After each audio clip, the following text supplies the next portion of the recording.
Option C 30 మార్క్స్కి ఉంటుందని మీ అందరికీ తెలిసిందే. ఇది క్రియేటివ్ ఎక్స్ప్రెషన్కి సంబంధించింది. ఇందులో 34, 35, ఇందులో 33, 34, 35 అనేటటువంటి 3 క్వశ్చన్స్ ఉంటాయి. ఒక్కొక్క దానికి 2 క్వశ్చన్స్ ఇస్తారు. ఇంటర్నల్ చాయిస్ మీకు ఏది నచ్చితే అది రాయాల్సి ఉంటుంది. ఇప్పుడు మనం 33rd క్వశ్చన్ మనం ఇప్పుడు చూద్దాం. 33, answer any one of the following. Answer any one of the following. ఇప్పుడు ఏ ఇచ్చాడు, ఏ చూద్దాం, తర్వాత బి చూద్దాం. ఇది అయిపోయిన తర్వాత A. In the lesson the dear డిపార్టెడ్లో ఉన్నటువంటి ఒక చిన్న డైలాగ్ ఇస్తాడు, చూద్దాం.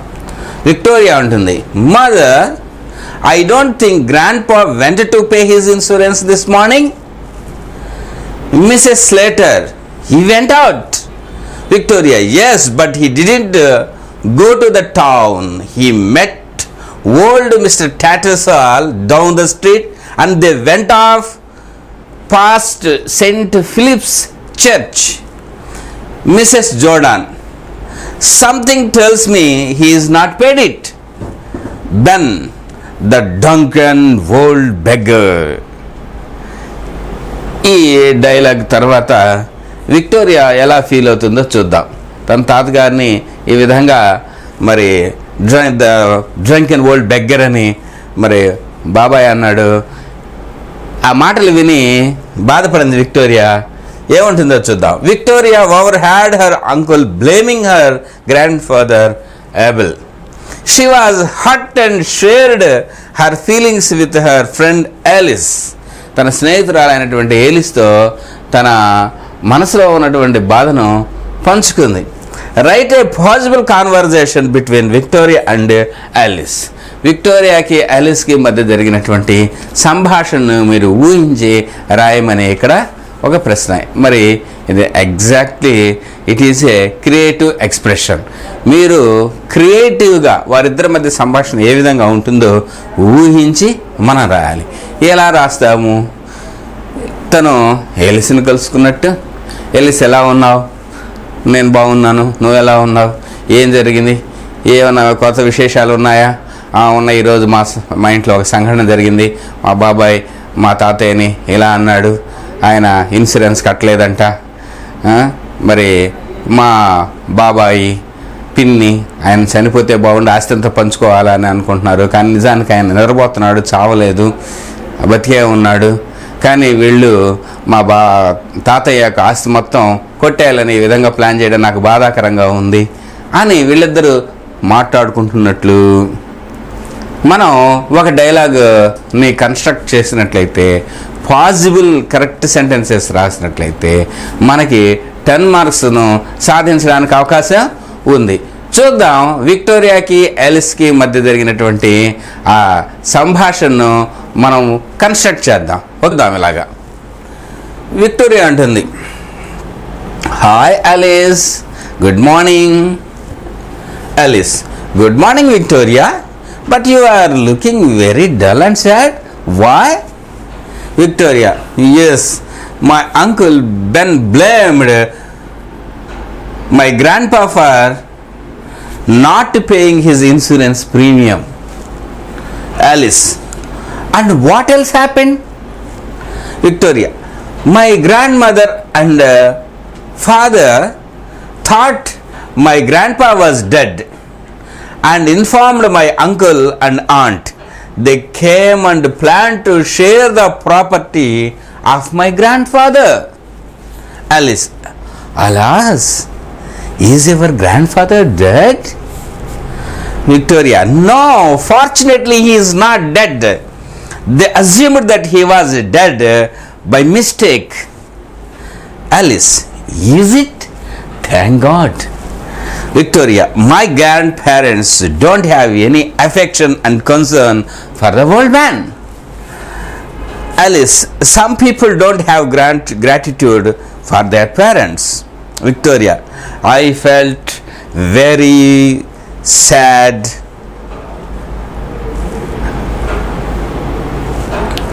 Victoria, I felt very sorry and I was hurt for their deeds. Alice, don't worry, God will help us. Victoria, thank you. ఈ విధంగా ఆలిస్ విక్టోరియాల మధ్య కలిగినటువంటి సంభాషణ ఇది. మరి ఈ విధంగా రాస్తే మనకి 10 మార్క్స్ ఖచ్చితంగా పడతాయని నేను భావిస్తున్నాను. మీరు కూడా పద్ధతి ప్రకారం గ్రామటికల్ మిస్టేక్స్ లేకుండా చక్కగా డైలాగ్ను కనుక రాయగలిగినట్లయితే మీకు ఎక్కువ మార్కులు రావడానికి అవకాశం ఉంది. 33 క్వశ్చన్లో ఏ గురించి మనం చదువుకున్నాం. మీకు అది వస్తే అది రాస్తారు, లేకపోతే చాయిస్ కింద బి ఉంది, అదైనా రాయొచ్చు. మీకు నచ్చింది రాయొచ్చు, మీకు 2 వస్తే 2 రాయొచ్చు, ఆ ఛాన్స్ కూడా ఉంది, అది మీ ఇష్టం. కానీ ఒకదానికి మాత్రమే మీకు 10 మార్క్స్ రావడానికి అవకాశం ఉంటుంది. ఓకే, చూద్దాం. ఇప్పుడు ఇక్కడ బి అనే క్వశ్చన్ ఉంది. You have studied that Nick being a disabled person despite the risk of being bullied, his parents insisted his attending mainstream school. As a result, he was deeply depressed and tried to commit suicide. Imagine you are Nick and write a diary entry of that incident. చూడండి question ఎంత సులభంగా ఉందో. మనం Nick కథ తెలుసుకున్నాం.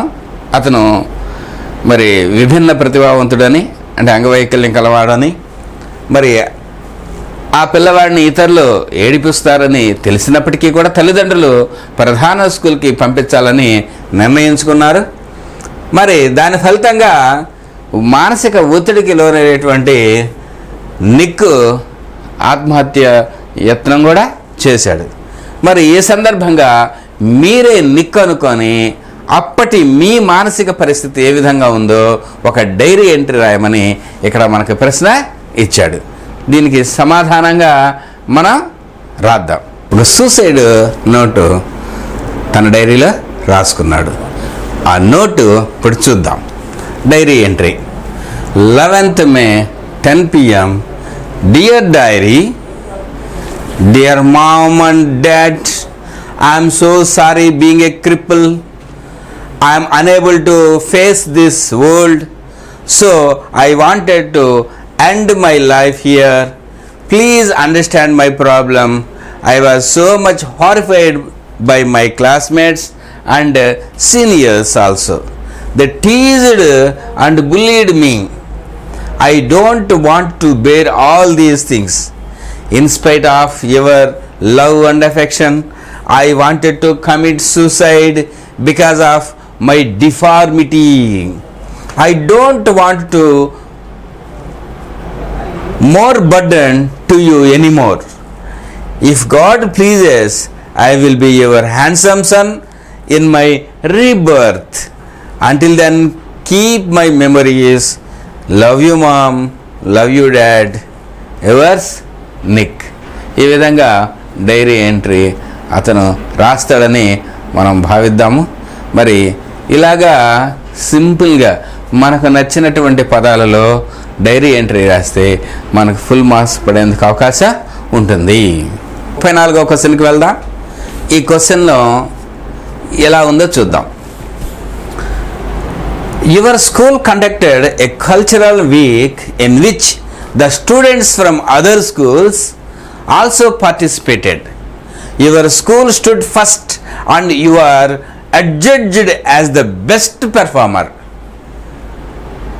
మీ స్కూల్ ఇటీవల కాలంలో ఒక కల్చరల్ వీక్ ప్రారంభించింది. అందులో మీ స్కూలే కాదు, ఇతర స్కూల్ నుంచి కూడా విద్యార్థులు వచ్చి పాల్గొన్నారు. అందులో నీవు చాలా అవార్డ్స్ గెలుపొందావు. అదేవిధంగా మీ స్కూల్కి కూడా చాలా అవార్డ్స్ వచ్చాయి.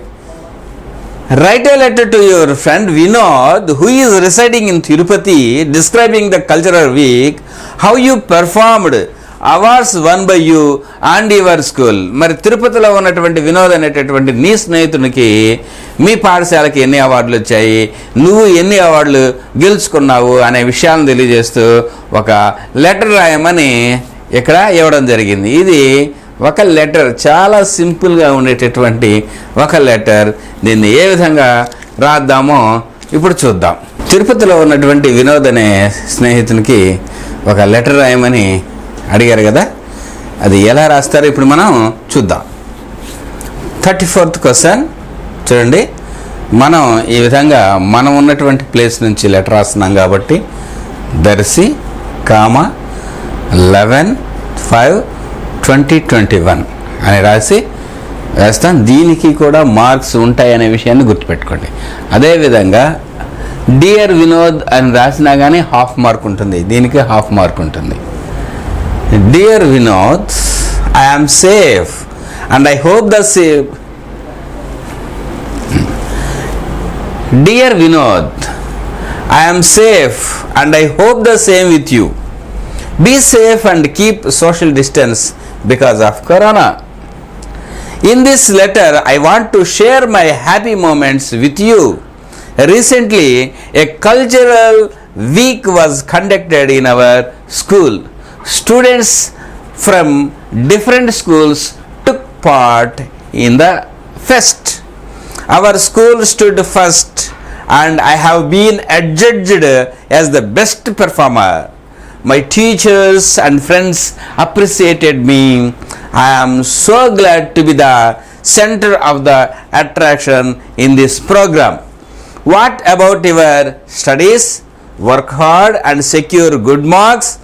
Convey my regards to your parents and friends. Drop a letter in reply with all your love. Yours lovingly. ఈ విధంగా ఇంటూ పెట్టాలి. ఇక్కడ మన నేమ్ కానీ మన హాల్ టికెట్ నెంబర్ కానీ అడ్రస్ కానీ ఏమీ రాయకూడదు. యువర్స్ లవింగ్లీ అనేది రాసి కామా పెడితే మార్కు ఉంటుంది. అదేవిధంగా ఇలా ఇంట్లో పెట్టినా కానీ మార్కు ఉంటుంది అనే విషయాన్ని మీరు గుర్తుపెట్టుకోండి.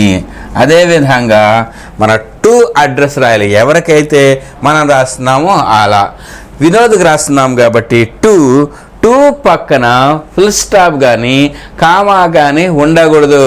అలా రాస్తే మీ మార్కు పోతుంది. టూ అలాగే ఉంచాలి. P Vinod son of P Raju, temple street, Tirupati అని మనం ఇలా అడ్రస్ని రాస్తాము. ఇది ఒక simple letter. Different kinds of letters ఉంటాయి. బిజినెస్ లెటర్సు, కంప్లైంట్ లెటర్సు, ఇంకా రకరకాల అప్లికేషన్ ఫర్ ద జాబ్స్ అనేవి ఉంటాయి.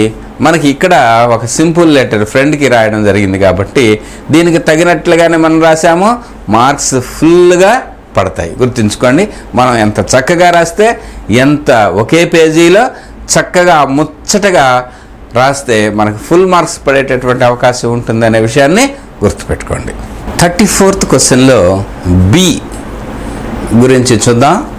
ఇది మీకు తెలిసినట్లే ఒక బయోగ్రాఫికల్ స్కెచ్ ఉంటుంది. చాలా ఈజీ అయినటువంటి క్వశ్చన్ ఇది. దీన్ని ఇచ్చినటువంటి మెటీరియల్ బాగా చదివిన తర్వాత ఒక పారాగ్రాఫ్ అనేది రాయాలి. చూద్దాం మనకి బయోగ్రాఫికల్ స్కెచ్ ఎవరిది ఇచ్చారో. You know that doctor B.R. Ambedkar was a social reformer and a politician. He was the chairman of the drafting committee of the Indian Constitution. Now write a brief biographical sketch using the facts given below. కింద ఇవ్వబడినటువంటి అతని యొక్క జీవిత చరిత్ర అంశాలను గురించి చదువుకొని ఒక మంచి పారాగ్రాఫ్ను రాయాలి. Birth 14th April 1891. Place of birth Moa in Central Provinces. Father Ramji Maloji Sakpal. Mother Bhimbai Murbadakkar. Wife Rambai Ambedkar. Education Elphinstone High School, University of Bombay, University of Columbia, London School of Economics లో వారు చదువుకున్నారు. Associations Samata Sainik Dal, independent labour party. Political ideology right winged equalism. Religious beliefs a Hindu by birth, Buddhist from 1956. Books written: Essays of Untouchability. Books written: Essays of Untouchables and Untouchability, The Annihilation of Caste, Death 6th December 1956. ఇక్కడ అంబేద్కర్ గారి యొక్క జీవిత విశేషాలన్నీ మనకి ఇక్కడ ఇచ్చారు. దీన్ని ఒక క్రమ పద్ధతిలో మనం ఒక ప్యాసేజ్గా రాస్తే సరిపోతుంది. ఆ ప్యాసేజ్ని ఇప్పుడు మనం రాద్దాం. చూడండి, 34 క్వశ్చన్లో B. Doctor BR Ambedkar was born on 14th April in 1891 at Moa in Central Provinces. His father was Ramji Kalaji Sakpal and his mother was Bhimbai Murbadkar and his wife was Ramabai Ambedkar. He studied in Elphinstone High School, University of Bombay, Columbia University and London School of Economics. He was closely associated with Samata Sainik Dal, Independent Labour Party. He was right-winged and fought for equalism. He was a Hindu by birth. Later he became a Buddhist from 1956. He was the author of Essays of Untouchables and Untouchability, The Annihilation of Caste. He died on 6th December in 1956. ఇచ్చినటువంటి హింట్స్ను ఉపయోగించి యథావిధిగా మనం రాసుకోగలిగినట్లయితే, చిన్న చిన్న పదాలను కలిపి రాసుకోగలిగినట్లయితే we shall get 10 out of 10. చాలా ఈజీగా ఉన్నటువంటిది. మనకి టెక్స్ట్ బుక్లో ఉన్నటువంటి ఈ బయోగ్రాఫికల్ స్కెచెసే రేపు ఎగ్జామినేషన్లో కూడా వస్తాయి. కాబట్టి మీరు వాటిని 1-2 సార్లు చదవడం, ప్రాక్టీస్ చేస్తే, రైటింగ్ ప్రాక్టీస్ కూడా చేస్తే మీకు ఖచ్చితంగా 10 మార్క్స్ మీ పాకెట్లో ఉన్నట్టు భావించవచ్చు. 35th question is the last question. ఇందులో ఇంటర్నల్ చాయిస్ 2 ఉంటాయి. మీకు చెప్పాను 35th క్వశ్చన్ ఏ డబ్ల్యూహెచ్ క్వశ్చన్స్ అని. డబ్ల్యూహెచ్ క్వశ్చన్ని మనం ఫ్రేమ్ చేయాలి. ఆ ప్యాసేజ్ చదవాలి. ప్యాసేజ్లో ఒక స్టేట్మెంట్ ఉంటుంది. ఆ స్టేట్మెంట్ను పొందడానికి మనం ఏ విధంగా ప్రశ్నించాలి అనేది ఇక్కడ క్రియేటివ్ ఎక్స్ప్రెషన్లో ఇస్తున్నటువంటి ఒక న్యూ ప్యాటర్న్ ఆఫ్ క్వశ్చన్ అన్నమాట. ఇది ఎలా ఉంటుందో మనం ఇప్పుడు చూద్దాం. 35th A. Read the following passage carefully, focusing on the underlined parts. Underline చేసినటువంటి పార్ట్ మీద కొద్దిగా ఫోకస్ చేస్తూ ఈ ప్యాసేజ్ని చదవండి.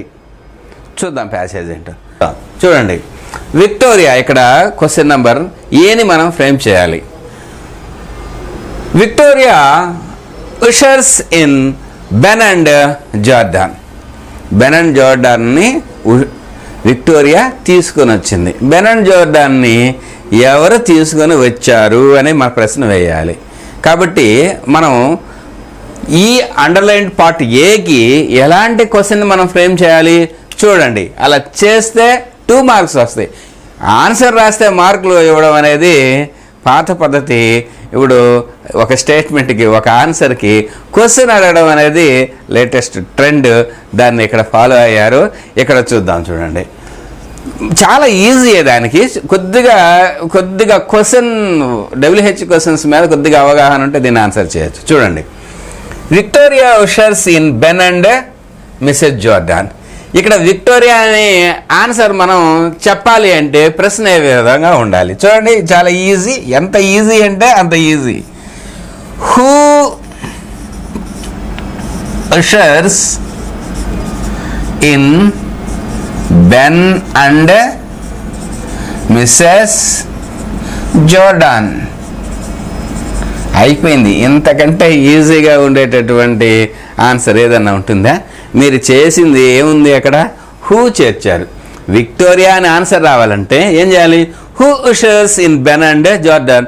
బెన్నీ జార్డాన్ని లోపలికి ఎవరు తీసుకొని వచ్చారు? విక్టోరియా. మీరు విక్టోరియా అనే ఆన్సర్ని పొందడానికి మనం ఒక క్వశ్చన్ వేయాలి. ఇక్కడ క్వశ్చన్ వేసాము కాబట్టి this is the right answer. We will get 2 marks. ఒక్క అర మార్కు కూడా తగ్గించడానికి ఏమాత్రం అవకాశం లేని విధంగా ఉంది ఇది. మరి మనకి ఫుల్ మార్క్స్ వస్తాయి కదా ఈ ప్రకారంగా అయితే. ఓకే.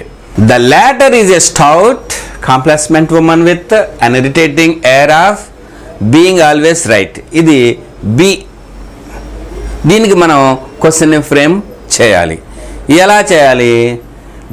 ద లాటర్ ఈజ్ అంటే బెన్ మొదటి వ్యక్తి, మిసెస్ జోర్డాన్ 2 కాబట్టి లాటర్ అంటే మిసెస్ జోర్డాన్ గురించినటువంటి విషయం, ఆమె ఎలాంటిది అని చెప్తున్నారు ఇక్కడ. ఆమె కొద్దిగా స్టౌట్గా ఉంటుంది, ఉల్లాసంగా ఉత్సాహంగా, తను ఎప్పుడూ కూడా చెప్పింది రైట్ అనే భావంతో ఉండేటటువంటి స్త్రీ. అంటే ఈమె యొక్క క్యారెక్టర్ గురించి మనకు చెప్పారు కాబట్టి ఆమె ఎలాంటిది అని అడిగితే సరిపోతుంది కదా. కాబట్టి సింపుల్గా మనం ఆ మాటని ఎలా క్వశ్చన్గా ఫ్రేమ్ చేయొచ్చో చూద్దాం. ఇప్పుడు B,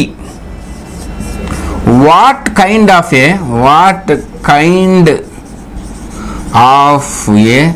person is she. What kind of a person is she అనే ఆమె ఎలాంటిది అంటే ఇది.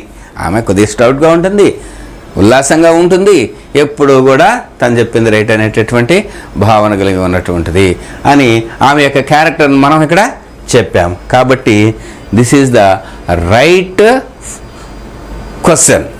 ఓకే. ఇప్పుడు మూడవది చూద్దాం. చూడండి, she is wearing an outfit of new morning. ఆమె న్యూ మార్నింగ్ అంటే విచారంగా ఉండడం. ఇంగ్లీష్ వాళ్ళకి అదొక ట్రెడిషన్ ఉంది. వాళ్ళ యొక్క భావాలను తెలియజేయడానికి మరి డ్రెస్సులను ఉపయోగిస్తారు. మార్నింగ్ డ్రెస్ విచారంతో, మనం నిరసన తెలపడానికి నల్ల డ్రెస్ వాడుతూ ఉంటాం. అదేవిధంగా వారు విచారాన్ని, దుఃఖాన్ని తెలియజేయడానికి ఒక ప్రత్యేకమైన డ్రెస్ వాడతారు. అలాంటి డ్రెస్లో ఆమె ఉంది. మరి దీన్ని ఏ విధంగా మనం ప్రశ్నగా అడుగుతామో చూద్దాం. ఆమె ఏ డ్రెస్ ధరించింది? ఆమె she is wearing an outfit of new morning అని అన్నాం కదా. అవుట్ఫిట్ అంటే దుస్తులు. ఆమె ఏవి ధరించింది? What is she wearing? What is she wearing? ఆమె ఏ దుస్తులు ధరించింది అని అడిగితే దానికి కరెక్ట్ అయినటువంటి క్వశ్చన్ మనం అడిగినట్లు అవుతుంది. ప్రశ్న చూద్దాం. Ben is also in complete new mourning. Ben కూడా విచారంతో కూడుకున్నటువంటి దుస్తుల్లోనే ఉన్నాడు. He is rather a jolly little man.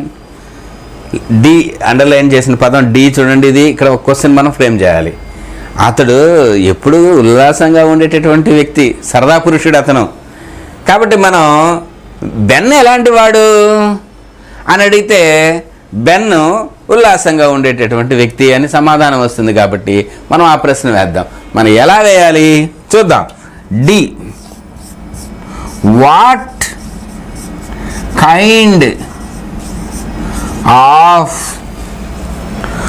Kind of a man is Ben? Ben ఎలాంటి వ్యక్తి? Ben is rather a jolly little man. వచ్చేసింది కదా సమాధానం. కాబట్టి దీనికి right question what kind of a man is Ben అని అడిగితే సరిపోతుంది. తర్వాత లాస్ట్ది, ఈ ప్యాసేజ్లో ఉన్నటువంటి లాస్ట్ క్వశ్చన్ ఎలా ఫ్రేమ్ చేయాలో మనం ఇప్పుడు చూద్దాం. Adapt himself to the regrettable occasion అని ఆన్సర్ని పొందడానికి ఏ విధమైన క్వశ్చన్ వేయాలి అంటే చూడండి, ఇక్కడ ట్రయింగ్ టు, అతడు ప్రయత్నిస్తున్నాడు. What is Ben trying to do? What is Ben trying to do? బెన్ను ఎలా ఉండడానికి ప్రయత్నం చేస్తున్నాడు? At present trying to adapt himself to the regrettable occasion అని సమాధానం వస్తుంది. కాబట్టి this is the right question. What is Ben trying to do? ఈ విధంగా మనం ఒక స్టేట్మెంట్ ఉంటుంది. ఈ స్టేట్మెంట్కి తగినటువంటి WH క్వశ్చన్ని మనం ఉపయోగించాలి. ఇది కొద్దిగా ఈజీగా అన్నట్టు అనిపించినా కానీ కరెక్ట్ ఫ్రేమింగ్ అనేది ఉండాలనే విషయాన్ని గుర్తుపెట్టుకోండి. ఆల్టుగెదర్ మొత్తం మీద మీకు మంచి మార్కులు రావడానికి ఉపయోగపడేటటువంటి ఒక ప్యాసేజ్ ఇది. కొద్దిగా WH క్వశ్చన్స్ని ఫ్రేమ్ చేయడంలో పట్టున్నట్టయితే చాలా సింపుల్గా చూడండి ఎంత సింపుల్గా ఉంది. 5 క్వశ్చన్స్ 5 2 10 మార్క్స్. చాలా సింపుల్గా 10 మార్క్స్, అస్సలు కొంత కూడా హాఫ్ మార్క్ కూడా తగ్గించడానికి అవకాశం లేకుండా 10 మార్క్స్ పడడానికి అవకాశం ఉన్నటువంటి ప్యాసేజ్ ఇది. బాగా ప్రాక్టీస్ చేయండి. 35th క్వశ్చన్లో బి. ఇందాక మనం WH క్వశ్చన్స్ చూసాము, చాలా ఈజీగా ఉన్నాయి. అది బాగుందనిపిస్తే అది రాయొచ్చు, లేదు అంటే సరే ఇది కూడా చాలా ఈజీగా ఉండేటటువంటి క్వశ్చనే. దీన్ని చూద్దాం ఒకసారి. 35th క్వశ్చన్, ఇందులో ఆప్షన్గా B. Study the following tree diagram and write a paragraph describing the information in it. ఇవ్వబడినటువంటి ట్రీ డయాగ్రామ్ని చదివి అర్థం చేసుకొని దీన్ని ఒక ప్యాసేజ్ రూపంలో మనం రాయాలి. ముందు ఈ ట్రీ డయాగ్రామ్ని చూద్దాం. ఎగ్జామినేషన్లో పై చార్ట్ ఇవ్వచ్చు, బార్ గ్రాఫ్ ఇవ్వచ్చు, లేదన్నా ఇంకోటి కొత్తది ఏదైనా కానీ ఇవ్వడానికి అవకాశం ఉంటుంది. ఏది ఇచ్చినా కానీ ఆ ఇన్ఫర్మేషన్ని చూసి అవగాహన చేసుకొని ఒక చిన్న పారాగ్రాఫ్ లాగా మనం రాయడమే. కనుక చూద్దాం. ఇక్కడ మనకి ఇవ్వబడినటువంటి అంశం literature. it is divided into prose and verse. Prose again divided into two, fiction, non-fiction, and fiction is 2 parts, novels and stories.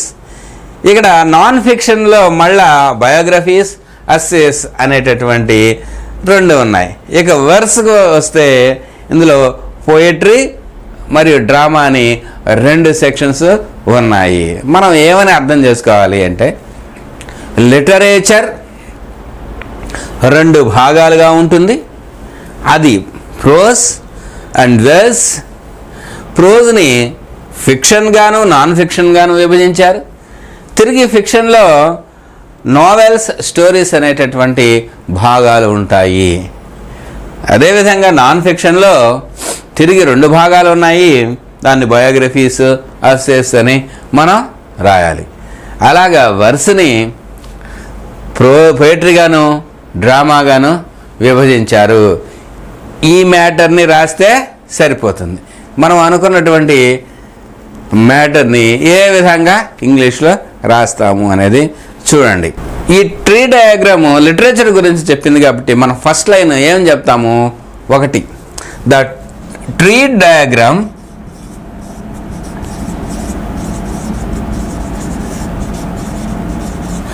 describes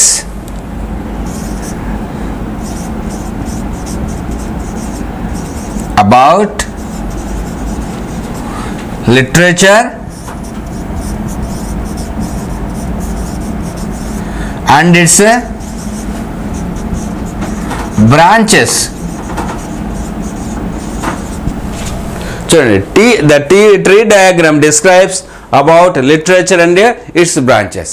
ఈ ట్రీ డయాగ్రాము లిటరేచర్ దాని బ్రాంచెస్ గురించి వివరించింది అని మొదటి వాక్యాన్ని మనం రాసాం. రెండవ వాక్యం, literature has many main branches and sub branches. Literature has many main branches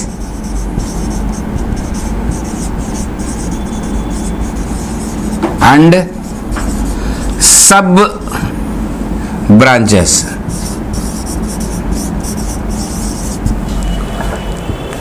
ఇది రాస్తారు. మనకి లిటరేచర్ని 2 రకాలుగా విభజించారు కాబట్టి as shown in the tree diagram,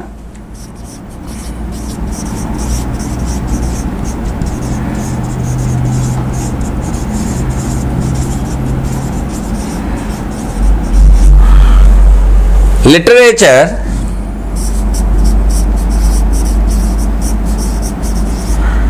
has two main branches.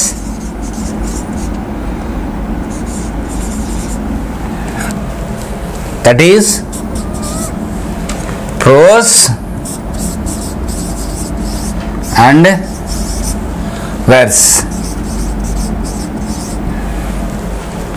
As shown in the tree diagram, literature has two main branches, that is prose and verse అని రాసేస్తాం.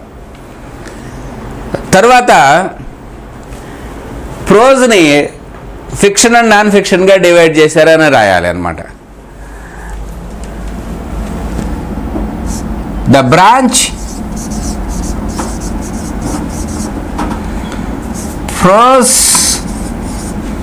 again divided into two sub branches,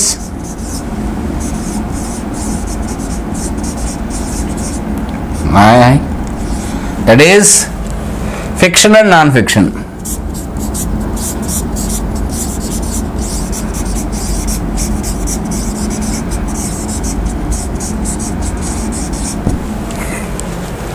ఇక్కడ verse విషయానికి వస్తే same అదే మాట రాస్తాం అన్నమాట.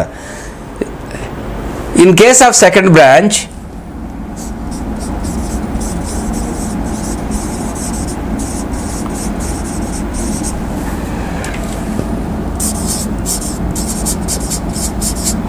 verse is also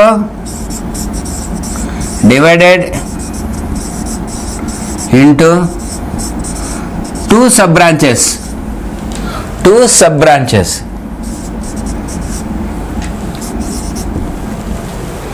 okay, తర్వాత మనం ఫిక్షన్ని నావెల్స్, స్టోరీస్ గాను, నాన్ ఫిక్షన్ని బయోగ్రఫీస్ అండ్ ఎస్సేస్ గాను విభజించారనేది రాద్దాం.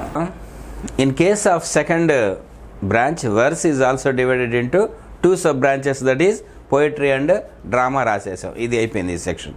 ఇక మళ్ళీ ఫిక్షన్ సెక్షన్లో నెక్స్ట్ రాస్తాం. In case of fiction,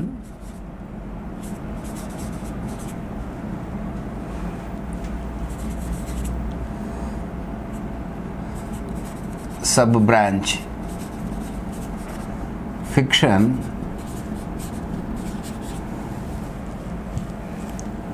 it consists of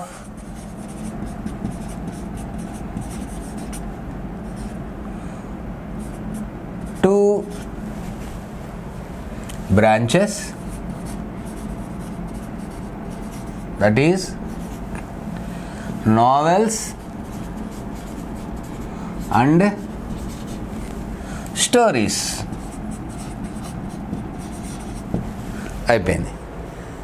ఇక నాన్ ఫిక్షన్ గురించి. Non fiction has two branches, that is biographies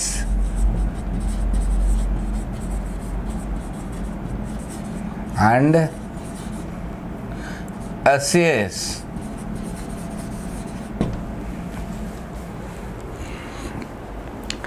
ఇది ట్రీ డయాగ్రాము లిటరేచర్ గురించి మనకు చెప్పింది. This is about the branches of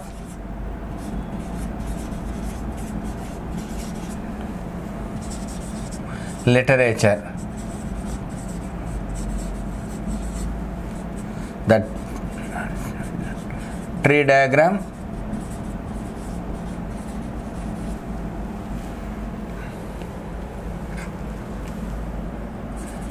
consisted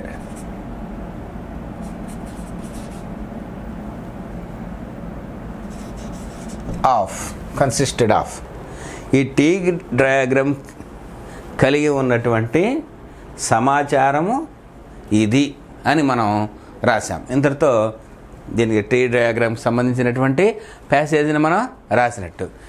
ఇది కూడా చాలా ఈజీగా ఉండేటటువంటి అంశం కాబట్టి మీరు ఈ రెండు అంటే WH క్వశ్చన్స్ కానీ ఇలా ఇన్ఫర్మేషన్ ట్రాన్స్ఫర్ని కానీ దేన్నైనా ఎన్నుకోవచ్చు. మీకు నచ్చిందాన్ని రాసే అవకాశం మీకుంది. మరి మై డియర్ స్టూడెంట్స్, ఇది మన 35 క్వశ్చన్స్ కలిగినటువంటి ఇంగ్లీష్ క్వశ్చన్ పేపర్ గురించి. దీన్ని బాగా చదవండి. ఇంకా డిఫరెంట్ మోడల్స్ మీరు చేయండి. ఎన్ని ఎక్కువ మోడల్స్ చేస్తే మీకు సబ్జెక్ట్ మీద, క్వశ్చన్ పేపర్ మీద అంత అవగాహన ఉంటుంది. అవగాహన ఉంటే మంచి మార్కులు సంపాదించడానికి అవకాశం ఉంటుంది. కాబట్టి సరే, మీరందరూ కూడా చక్కగా ప్రిపేర్ అవుతానని, సెంట్ మార్కులు పొందుతారని ఆశిస్తూ ఆల్ ద బెస్ట్.